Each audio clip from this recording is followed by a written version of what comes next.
Number 8. K-27 and K-159. The Russian submarine K-159 was a November-class nuclear-powered vessel that served in the Soviet Navy's Northern Fleet for 26 years starting in 1963. It wasn't officially decommissioned until 1989, at which point it was laid up in Gremika Bay, where it languished among 15 other nuclear submarines until 2003. Several countries became extremely concerned about the dangers that Russia's decommissioned nuclear subs pose to the environment, and 5 nations even donated a cumulative $200 million to properly dispose of the disused vehicles. In anticipation of receiving the funds, Northern Fleet Commander Admiral Gennady Suchkov had all 16 submarines towed to various shipyards for dismantling. K-159 was the 13th vessel to be towed. However, its hull was so rusted that it never reached its destination, despite being floated on pontoons. During its voyage to a naval base, the submarine got caught in a rough windstorm that ripped away one of the pontoons, and while it didn't sink immediately, it wasn't long before K-159 slipped beneath the waves of the Barents Sea. In 2021, Russian authorities announced that K-159 and another Soviet nuclear sub, K-27, would be retrieved from their frigid, watery graves due to environmental concerns. Unlike K-159, K-27 was deliberately scuttled in the Kara Sea in 1982. Beforehand, her reactor compartment was filled with a special combination of chemicals to seal the compartment and prevent a nuclear leak.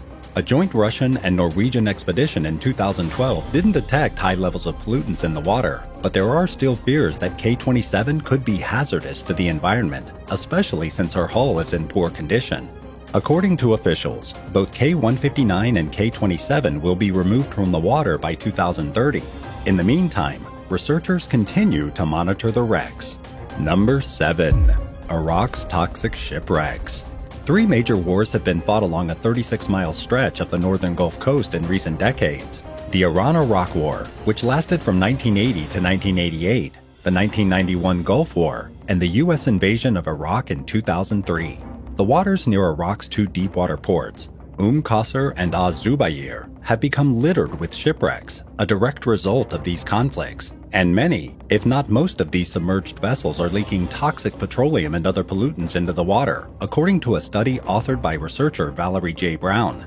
The findings also revealed that the wrecks contain unexploded ordnance and even possibly rocket fuel. It appears that little is known about the effects of some of these toxic materials on the environment, but it's safe to assume that it can't be good. In 2004, 2 teams of researchers inspected 40 of the more than 260 Gulf Coast wrecks that are believed to clog the area's waters. They found that virtually all the ships they looked at were leaking pollutants, which is a pretty sure sign that many of the wrecks they didn't investigate are as well. Even the vessels that weren't carrying oil and other hazardous cargo were doomed to inevitably start spewing things like fuel oil, lubricating oil, battery acid, hydraulic fluid, asbestos, and even lead. In other words, materials that were once used for building and running the vehicles are now threatening the environment. Cleaning up the Gulf would be a tedious and dangerous process. It would come with numerous risks, including the possibility of detonating explosives and the strong current causing further damage to the wrecks, making them far more likely to leak. In addition to being pollution hazards, the wrecks sometimes block access to Iraq's ports. It's unclear whether there are any plans in the works to remove them, but as of 2020, it was reported that the wrecks were still proving problematic to both the environment and to shipping traffic. Number 6. USS Saratoga.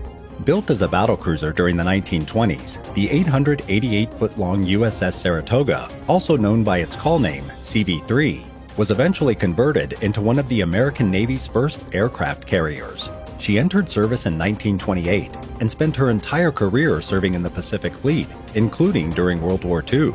The Saratoga was stricken from the Naval Register the year after the war ended in 1946. Around the same time, she was sunk during the Baker bomb test, which was carried out by the U.S. military to test the effects of atomic bombs on ships. She came to rest upright on the seafloor near the Marshall Islands in the South Pacific, a region that was left riddled with nuclear pollution in the wake of the Baker test and other experiments with atomic weapons.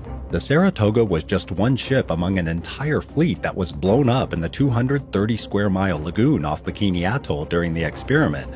She's joined by an array of other large former naval ships, including the USS Arkansas and the Japanese Imperial Navy's super dreadnought battleship, Nagato, which was seized by the Allies during the war. Researchers who've explored the wrecks have pointed out the obvious damage, which includes bomb craters and vast swaths of seafloor wiped clean of marine vegetation.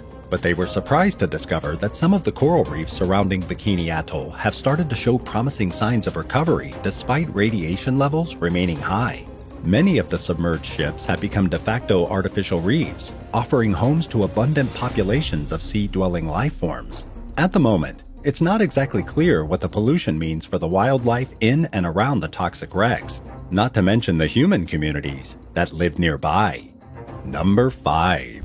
USS Arizona.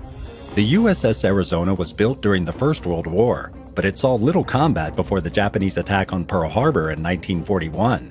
This was both the first and last major action that the Arizona participated in. It was bombed during the attack and sank to the ocean floor, taking 1,177 service members with it. Navy divers spent the next several years recovering turrets, sensitive material, machinery, live ammunition, and masts from the Arizona wreck. They also brought 105 bodies to the surface, but their efforts were cut short due to safety concerns and the emotional impacts of the recovery effort.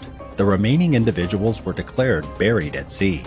After that, the wreck went unexamined for decades until the 1980s, when the National Park Service took over the site's management. It wasn't until then that divers discovered one of the Arizona's turrets had survived the attack, despite the long-held belief that all of its turrets had been destroyed. Researchers have also revealed that the wreck still contains an estimated 500,000 gallons of fuel, even though it burned for 2.5 days after it was struck. The Arizona is currently leaking at least a gallon of oil into the water daily, and the oil is visible on the water's surface, according to visitors at the ship's memorial. Unfortunately, no steps have been taken to manage the pollution, mainly due to the Arizona's designation as a protected historic landmark. What do you think we as humans should be doing to clean up the world's oceans? Let us know in the comments below. And while you're at it, hit that subscribe button. Number 4. V-1302 John Mahn. During World War II, the German Navy, known as the Kriegsmarine, ordered a civilian fishing trawler called the V-1302 John Mahn, which they used as a patrol boat.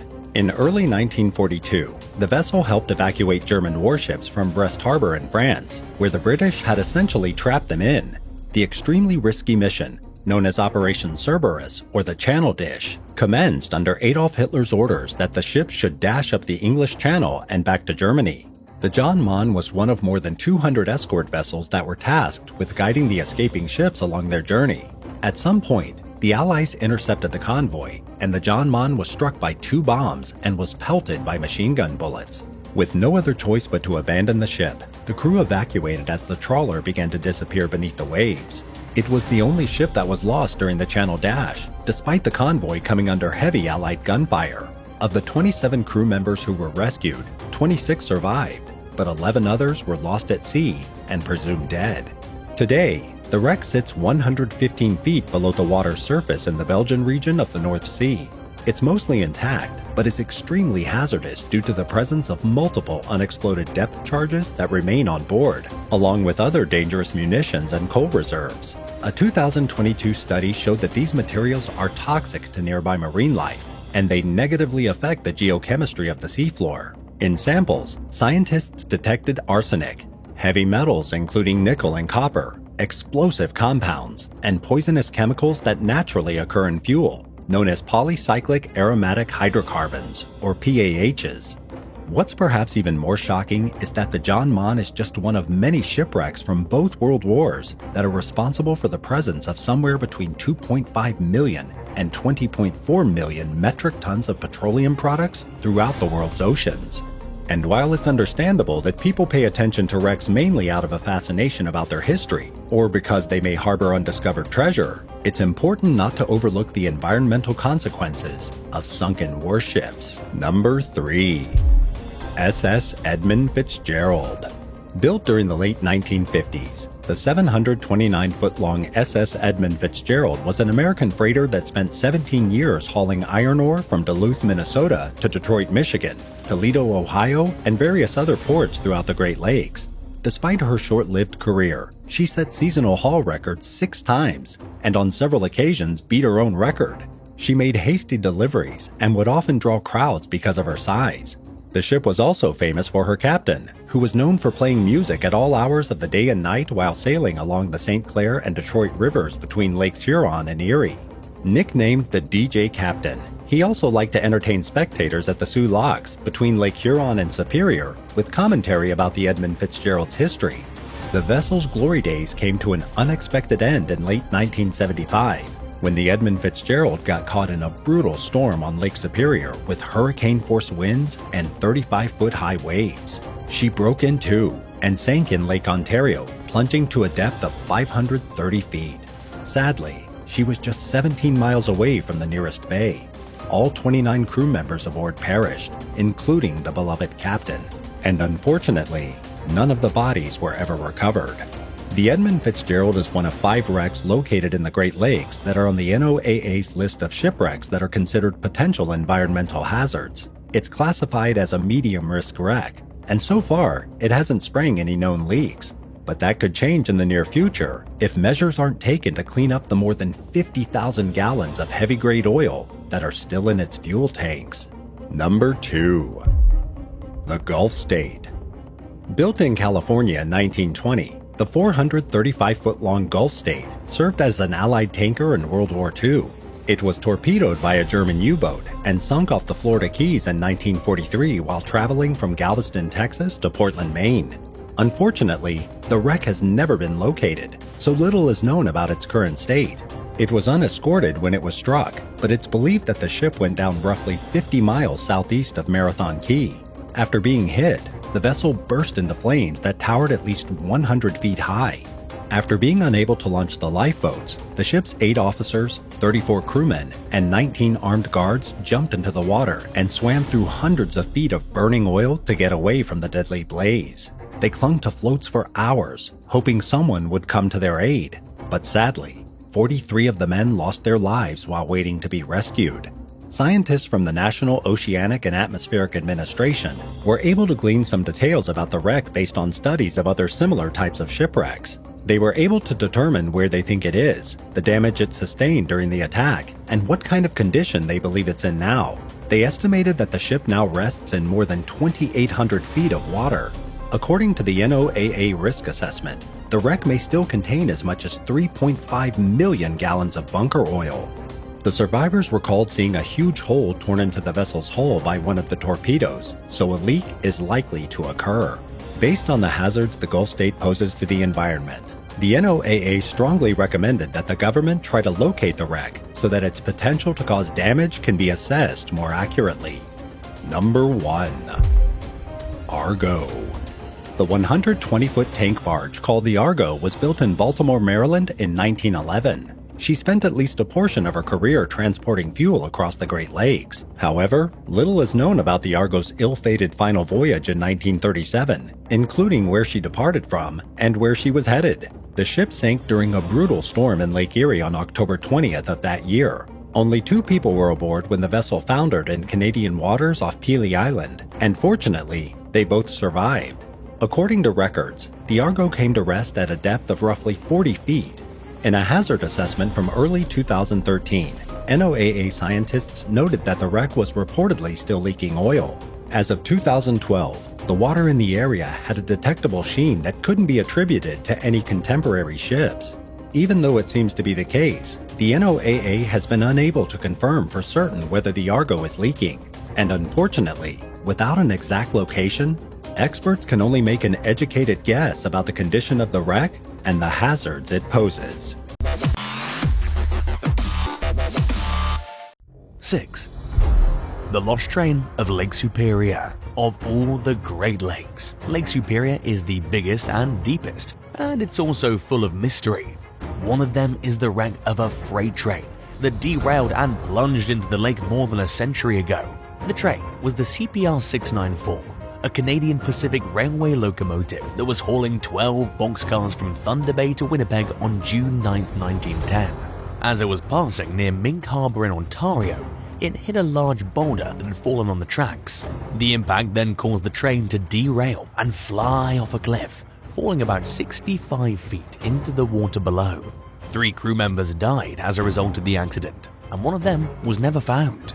The train sank to the bottom of the lake, where it remained hidden and forgotten about for 106 years. It wasn't until July 22, 2016, that a team of underwater explorers led by Tom Crossman, a Minnesota-based recovery expert, discovered the train's location.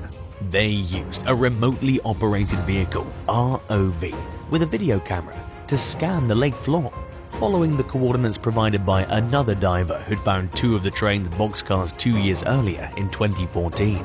The ROV captured images of the train's wheels, boiler and cab, which were partially buried in mud and covered with mussels.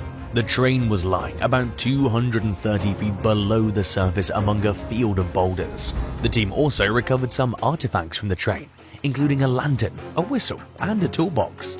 The discovery of the CPR-694 was a rare and exciting find for historians and enthusiasts of railroads and shipwrecks. It was also a tribute to the men who lost their lives in the tragedy. The train is now considered a heritage site and is protected by law. It won't be razed or disturbed, but it will be documented and studied by researchers. The CPR-694 is one of the many wrecks that lie in Lake Superior, which has been nicknamed the Graveyard of the Great Lakes. It's also one of the most unusual and intriguing wrecks, as it's not a ship but a train that met its fate in the water. 5. The Titanic violin. The Titanic was one of the most extravagant and cutting-edge ships of her day, but it also ended up being one of the most catastrophic. On the night of April 15, 1912, the ship struck an iceberg and sank in less than 3 hours, claiming the lives of more than 1,500 people. Among the victims were 8 musicians who played until the very end, trying to calm the passengers and crew as they faced their inevitable fate. The leader of the band was Wallace Hartley, a 33-year-old violinist from Lancashire, England. Hartley had a long career as a musician, playing in various orchestras and on other ships before joining the Titanic. He was engaged to Maria Robinson, whom he planned to marry after returning from the voyage. He brought with him a violin that she'd given him as an engagement present, with an inscription that read, "For Wallace, on the occasion of our engagement, from Maria." Hartley and his fellow musicians weren't employed by the White Star Line, the company that owned the Titanic, but by a music agency that supplied bands for various ships. They were considered second-class passengers and had their own cabins on the vessel. They played at different times and locations during the voyage, entertaining the first and second-class passengers with a repertoire of classical and popular tunes. When the Titanic hit the iceberg, Hartley and his band were off duty, but they quickly assembled on the boat deck with their instruments. They played cheerful and lively music to prevent panic and help the evacuation process. They moved from the boat deck to the first-class lounge and then back to the boat deck as the ship tilted. They reportedly played their final song, "Nearer, My God, to Thee," as the Titanic plunged into the ocean. None of the musicians survived the sinking, but their bravery and dedication were widely praised and remembered. Hartley's body was recovered by a rescue ship about 10 days after the disaster.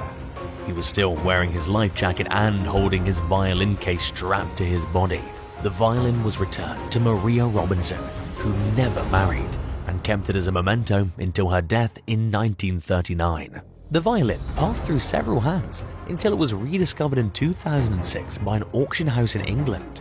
And after extensive research and testing, it was confirmed to be Hartley's violin from the Titanic.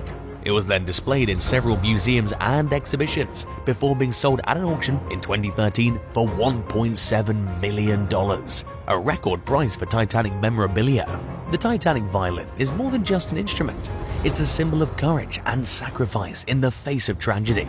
It represents the spirit of Hartley and his bandmates, who chose to play on until the end, giving comfort and hope to those who needed it most. 4. Cronan cheese. The Cronan was a Swedish warship that sank in 1676 during a naval battle with Denmark and the Netherlands. It was one of the largest and most powerful ships of its time, capable of carrying 126 cannons and 800 crew members. But it also carried a surprising cargo, a tin of cheese that survived for more than 300 years on the bottom of the Baltic Sea. The cheese was discovered in 2016 by divers who were exploring the wreck of the Cronan, which lies near the island of Åland. The divers were hoping to find gold coins or jewels, but instead they found a black tin jar buried in clay. When they brought it to the surface, some of its contents leaked out and emitted a foul smell. The divers realized they'd found a dairy product that had been preserved by the cold, dark, and low oxygen conditions of the sea. The cheese was sent to a laboratory for analysis, where researchers confirmed that it was indeed a dairy product. They also tried to determine what kind of cheese it was and how it was made. They speculated that it could have been a Roquefort-like cheese, made from sheep's milk and aged with malt, but it also could have been a hard cheese, similar to Parmesan or Gouda, made from cow's milk and salted for preservation. The cheese also raised questions about the diet and culture of the 17th century sailors who sailed on the Cronan. Why did they bring the cheese on board? Was it a luxury item or a staple food? And how did they store it and eat it? The cheese is one of the many fascinating artifacts that have been recovered from the Cronan, which is currently Sweden's largest underwater archaeology project. The shipwrecks yielded tens of thousands of items, including cannons, coins, weapons, tools, clothing, medicines, and human bones. The cheese is one of the most unusual and intriguing finds, as it offers a glimpse into the culinary history and preferences of the people who lived and died on the Cronan. 3. The royal fish from the Baltic Sea. Sturgeons are ancient fish that have existed for more than 200 million years. They're known for their large size, bony plates, and valuable roe, which is eaten as caviar. Sturgeons are also endangered due to overfishing, habitat loss, and pollution. Today, there are only a few hundred Atlantic sturgeons left in the Baltic Sea. However, in 1495, Atlantic sturgeons were abundant and highly prized by royalty and nobility. One such sturgeon was caught and stored in a barrel in the pantry of a Danish royal ship called the Gribshunden. The ship was carrying King Hans of Denmark and his entourage to Sweden, where he hoped to persuade the Swedish nobles to join the Scandinavian Union. The sturgeon was likely intended as a gift or a delicacy for the king and his guests. Unfortunately though, the Gribshunden never reached its destination. On the way to Sweden, the ship caught fire and sank near the island of Ronneby. The king and most of his court escaped on lifeboats, but many of the crew members and some of the passengers perished in the flames or drowned during the sinking of the ship. The vessel and its cargo then remained on the seabed for more than 500 years. In 2019, archaeologists from Lund University in Sweden discovered the sturgeon's remains while excavating the wreck of the Gribshunden. They were surprised to find a 6.5-foot long fish with well-preserved bones and scales in a wooden barrel. They identified it as an Atlantic sturgeon by analyzing its DNA and comparing it with modern specimens. The sturgeon from the Gribshunden is a unique find that sheds light on the history and ecology of the Baltic Sea. It shows that Atlantic sturgeons were once common and important in the region, both as a food source and as a symbol of status and power. It also shows how human activities have affected the marine environment and endangered this ancient species. 2.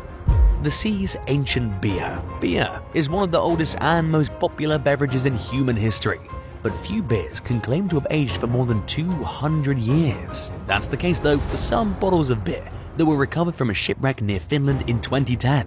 The beer was part of the cargo of a trade schooner that sank in the Baltic Sea sometime around 1825. The cold, dark, and low oxygen conditions of the sea floor preserved the beer for nearly 2 centuries, making it one of the oldest existing beers in the world. The beer was discovered by divers who were exploring the wreck and looking for bottles of champagne, which they'd found earlier in the same site. The divers noticed some dark brown bottles with ceramic caps that looked different from the champagne bottles. So they brought some of them to the surface and realized that they'd found beer. The bottles had labels that indicated they were from 2 different breweries in Belgium. The divers contacted a Finnish microbrewery called Stålhagen, which was interested in analyzing and replicating the beer. The brewery worked with scientists from the Technical Research Center of Finland and the University of Munich to study the chemical composition, microbiology, and sensory properties of the beer. They found that the beverage had a high alcohol content of about 10%, a low carbonation level, and a sour taste. They also identified the yeast strains that were used to ferment the beer, which were different from modern yeast strains we use today.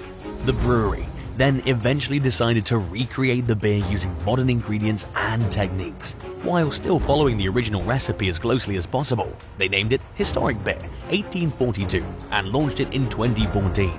The beer was described as having a fruity aroma, a malty flavor, and a dry finish. It was sold in ceramic bottles similar to the ones found in the wreck, and the brewery donated part of the profits to marine archaeological research. The beer that survived 2 centuries underwater isn't only a remarkable historical artifact, but also a source of inspiration and innovation for modern brewers. It shows how beer can change over time and how different brewing methods can produce different results. It also demonstrates how science and craft can work together to revive a lost piece of cultural heritage. What would you do with the 200-year-old beer? Would you take a sip? Let us know in the comments, and while you're at it, subscribe. 1. Wax tablets. Wax tablets were one of the most common writing materials in the ancient world. They consisted of wooden boards with a thin layer of wax on which letters were scratched with a stylus. They were often hinged together to form notebooks or diptychs, an ancient writing slab. They were used for various purposes such as education, accounting, correspondence, and even art. One of the oldest and most remarkable examples of a wax tablet was found in a shipwreck off the coast of Turkey in 1986. The shipwreck was dated to the 14th century BC and was identified as the Ulu Burun, a trade vessel that carried a rich cargo of metals, jewels, pottery, and other goods from various regions of the Mediterranean. Among the thousands of artifacts recovered from the wreck were 2 wooden leaves from a wax tablet that had been preserved in a large jar. The wax tablet was made of boxwood and had an ivory hinge that connected the 2 leaves. The wax surface had been scraped off, leaving only traces of writing in the wood. The writing was in Linear B, an early form of Greek script that was used to record administrative and economic information. The tablet was likely used by a merchant or an official to keep track of transactions or inventories. The wax tablet from the Ulu Burun shipwreck isn't only one of the oldest surviving examples of its kind, but it's also one of the most sophisticated. It's been compared to an iPad, a modern device that can store and display various types of information on a touchscreen. And the comparison isn't entirely fanciful, as both devices share some features such as portability, durability, and erasability. However, the wax tablet also has some limitations, such as its small size, low capacity, and vulnerability to heat and moisture. The wax tablet from the sea is a fascinating artifact that reveals how ancient people communicated and recorded information. It also shows how writing technologies evolved over time, and how some ancient inventions can still inspire modern ones. Would you rather find a priceless emerald necklace in a wrecked ship, or discover the body of what looks like an extraterrestrial? 4.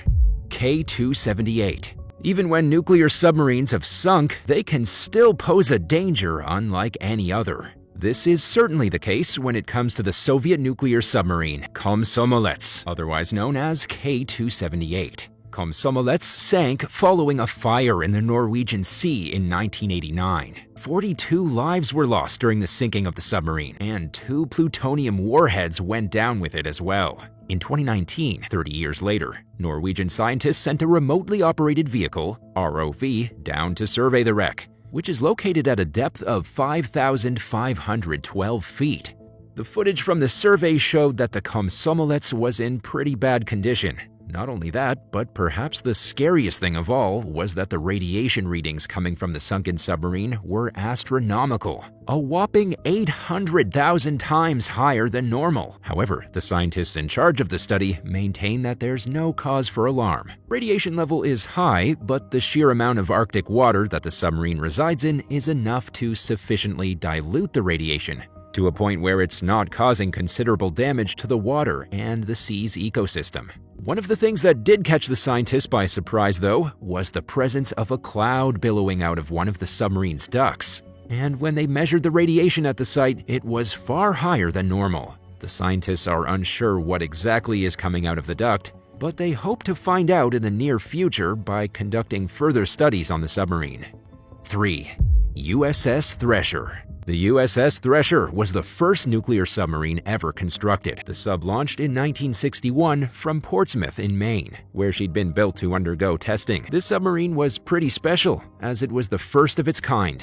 A nuclear-powered vessel that had features of both an attack submarine and a specialized hunter-killer craft. Its unique design, with a cigar-shaped hull inspired by the research submarine Albacore, allowed for excellent underwater performance. What made it even more impressive was its top-of-the-line BQQ-2 sonar system, which was considered the most advanced sonar system ever seen on a submarine. With this sonar, it could detect underwater activity from incredibly long distances. The sonar dome itself was no joke either, measuring 15 feet in diameter and housing a whopping 1,241 transducers.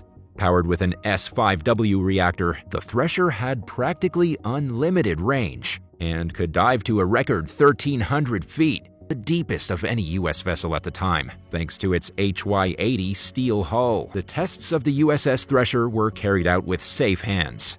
At the helm was Vice Admiral Hyman G. Rickover, head of the Navy's nuclear propulsion program. And after successful testing with only a few issues with her instrumentation, Thresher was officially commissioned in August 1961, with Commander Dean L. Axon as her commander. Although she was now in service, Thresher still underwent various tests with her new crew and commander, taking part in some exercises off the Atlantic coast, sailing down all the way to Puerto Rico. But when they docked in San Juan, the crew ran into some trouble with her diesel generator. And to top it off, they had a tough time getting her nuclear reactor up and running again. Following these training trips across long distances came the shock testing of the USS Thresher. The submarine was subjected to heavy assault, more than any other vessel in U.S. Navy history. But in spite of this, she held up well, suffering only minor damage, with most of it able to be repaired by the men on board. Thresher then returned to Portsmouth in 1962, where, after a brief happy cruise, where the families of the sailors were allowed on board, she underwent further maintenance. During this time, Commander Axon was transferred to another ship, despite protests for him to remain with the Thresher. Instead, taking the helm in 1963 was Lieutenant Commander John Wesley Harvey, who at 36 years old already had an impressive resume within the naval forces. Following the maintenance work, in April 1963, the Thresher set off on a fast cruise to test her capabilities. There were a total of 129 people on board. Alongside the submarine's crew of 12 officers and 96 enlisted men were a submarine force staff officer, 3 officers, and 13 civilian employees from the Portsmouth Yard. They also had a specialist from the Naval Ordnance Laboratory and 3 civilian factory representatives on the submarine. The Thresher was accompanied by the USS Skylark, a rescue ship designed to be able to save individuals from submarines. She had a crew of specialist divers on board and a special rescue chamber that could be lowered into the water, only able to communicate with each other via an underwater telephone. On the 10th of April, Commander Harvey let the USS Skylark know that the Thresher would be undertaking a dive to test depth, the maximum depth that the Thresher could reach. The submarine started her dive at 7:47 a.m. and over time would periodically send messages to the Skylark reporting on the progress that had been made. All seemed to be going well until 9:12 a.m. when messages from the Thresher started to become harder to understand and more concerning for the Skylark's crew. At 9:14 a.m., the Thresher stopped responding, but then 3 minutes later, when the final garbled message came through, the only discernible words were, "Test depth." Soon after, the captain of the Skylark heard something that sounded like a massive creaking, almost like a ship collapsing in on itself. The Skylark then sent down grenades as an alert to tell the Thresher to start to surface, which was when they began getting in contact with crews stationed on land to let them know of the situation. Helicopters, planes, and other ships were sent out to try to find the Thresher, but over 24 hours later, there was still no sign of the submarine. The Navy then began informing families of those on board that the submarine was missing, not wanting to give up hope that it would be found. perhaps after suffering a communications malfunction. But that's not what happened in the end. A car and a scrapped submarine were dropped around the area that the Thresher descended in order to access how the currents moved in that area. This then allowed the rescue operation to recover some debris. A manned submersible vessel known as Trieste II was then brought in, one of the only things in the US Navy that could reach the same depths as the Thresher, 8,400 feet down. On June 27th, the Trieste was able to find the main debris site of the Thresher, along with a twisted pipe with the words 593 boat inscribed on it, confirming it had indeed found the submarine. Further dives would be undertaken in the following years in order to gain more debris and try to figure out what exactly had happened to the USS Thresher.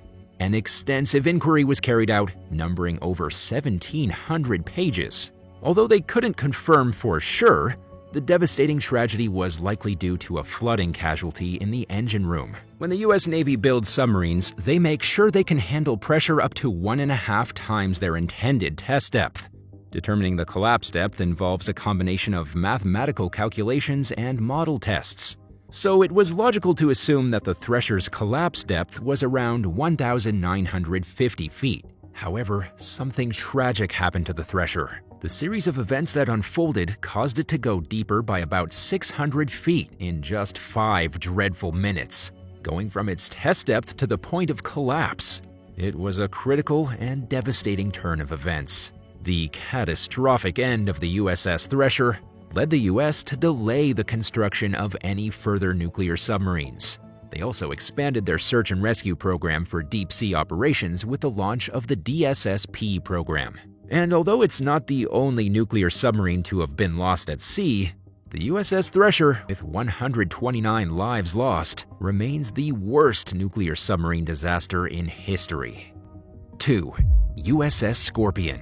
The USS Scorpion, SSN 589, was a nuclear-powered submarine of the United States Navy. It was part of the Skipjack class of submarines and was commissioned on July 29, 1960. The Scorpion was primarily designed for anti-submarine warfare and intelligence-gathering missions. Tragically, on May 22, 1968, the USS Scorpion went missing while on a deployment in the Atlantic Ocean. And it wasn't until October 31st of that same year that the wreckage was discovered. It was believed to have been lost with all 99 hands on board. The USS Scorpion was on a classified mission in the Atlantic Ocean at the time of its disappearance. But later declassification of information revealed that the submarine was given orders to observe a nearby Soviet flotilla on the 20th of May. A massive search operation was then launched to locate the submarine and determine its fate. And when the wreckage was eventually found, it was located about 400 miles southwest of the Azores, at a depth of around 10,000 feet. The initial investigation into the sinking of the USS Scorpion revealed some evidence that pointed toward a possible internal torpedo explosion as the cause of the disaster. The condition of the wreckage indicated damage consistent with an explosion originating from within the submarine. However, the specific reasons for the explosion and subsequent sinking of the USS Scorpion have never been definitively figured out. The most relied upon explanation, though, came from an inquiry in 1993 that suggested that uncontrolled flooding could have caused an explosion on board. But even then, this theory is vague. As a result, the exact sequence of events leading to the tragedy remains a matter of speculation and has given rise to various theories over the years.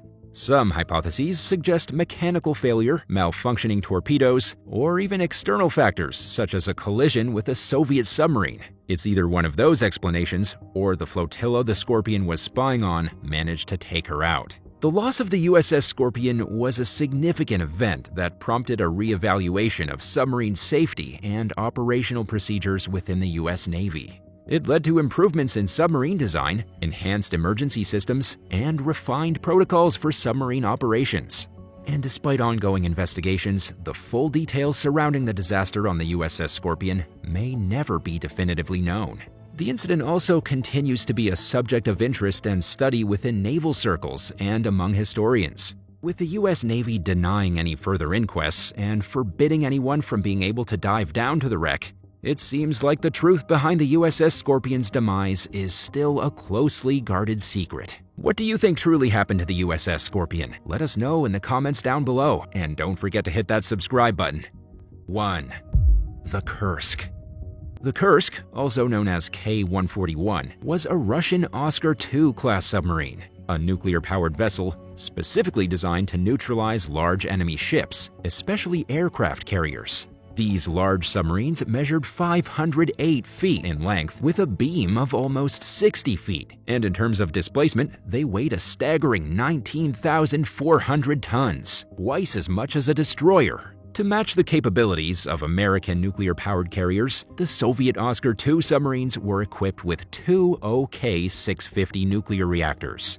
Working together, these reactors generated an impressive 97,990 horsepower, supplying the necessary capabilities for the submarine's operations at sea and allowing it to reach speeds of up to 33 knots.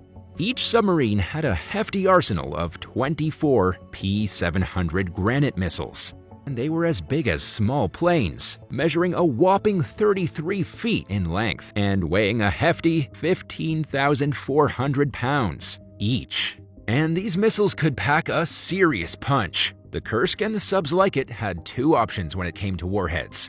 One was a 1,653-pound conventional high-explosive warhead, which was more than enough to deal some major damage to an aircraft carrier. The other option was a 500-kiloton warhead. Just one hit from this warhead would completely vaporize an aircraft carrier. In 1994, the Kursk submarine was finished and joined the Russian Northern Fleet. Then, on August 15, 2000, the Kursk found itself in the midst of a significant fleet exercise. This exercise included the presence of the aircraft carrier Admiral Kuznetsov and the battlecruiser Pyotr Velikity.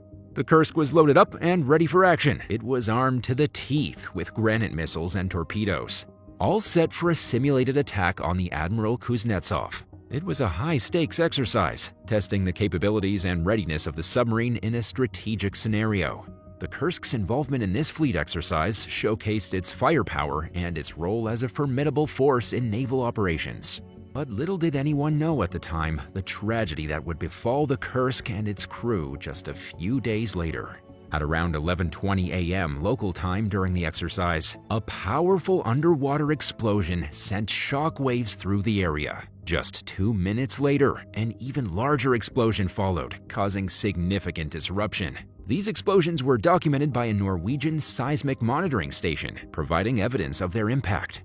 According to one Russian account, the initial explosion was so intense that it shook the 28,000-ton battlecruiser Pyotr Velikity. The Kursk submarine, already struck by these devastating explosions, soon found itself sinking in 354 feet of water at a steep 20-degree angle. The cause of the disaster was later determined by a Russian Navy Board of Inquiry. It was discovered that one of the submarine's Type 6576A super heavyweight torpedoes had detonated, resulting in a large tear in the forward bow area near the torpedo compartment. The explosion was likely triggered by a flawed weld that failed to maintain the integrity of the hydrogen peroxide fuel chamber. Sinking of the Kursk didn't immediately claim the lives of all 118 crew members on board. There were survivors, as indicated by a note left by Lieutenant Captain Dmitry Koselennikov, an officer on the ship. The note, written 2 hours after the second explosion,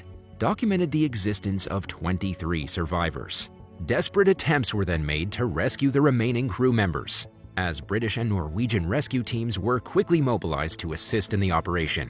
However, despite these efforts, the Russian government was unable to reach the survivors in time to save them. The wreckage of the Kursk submarine was eventually recovered in 2001, and afterward, it was transported back to the Russian Navy's submarine shipyards at Roslyakovo. The tragedy of the Kursk went on to inspire a movie of the same name, starring Colin Firth, that was released in 2018. Which one of these dangerous submarines would you have liked to see in person? Let us know in the comments down below. And if you enjoyed this video, be sure to leave a like and subscribe to the channel.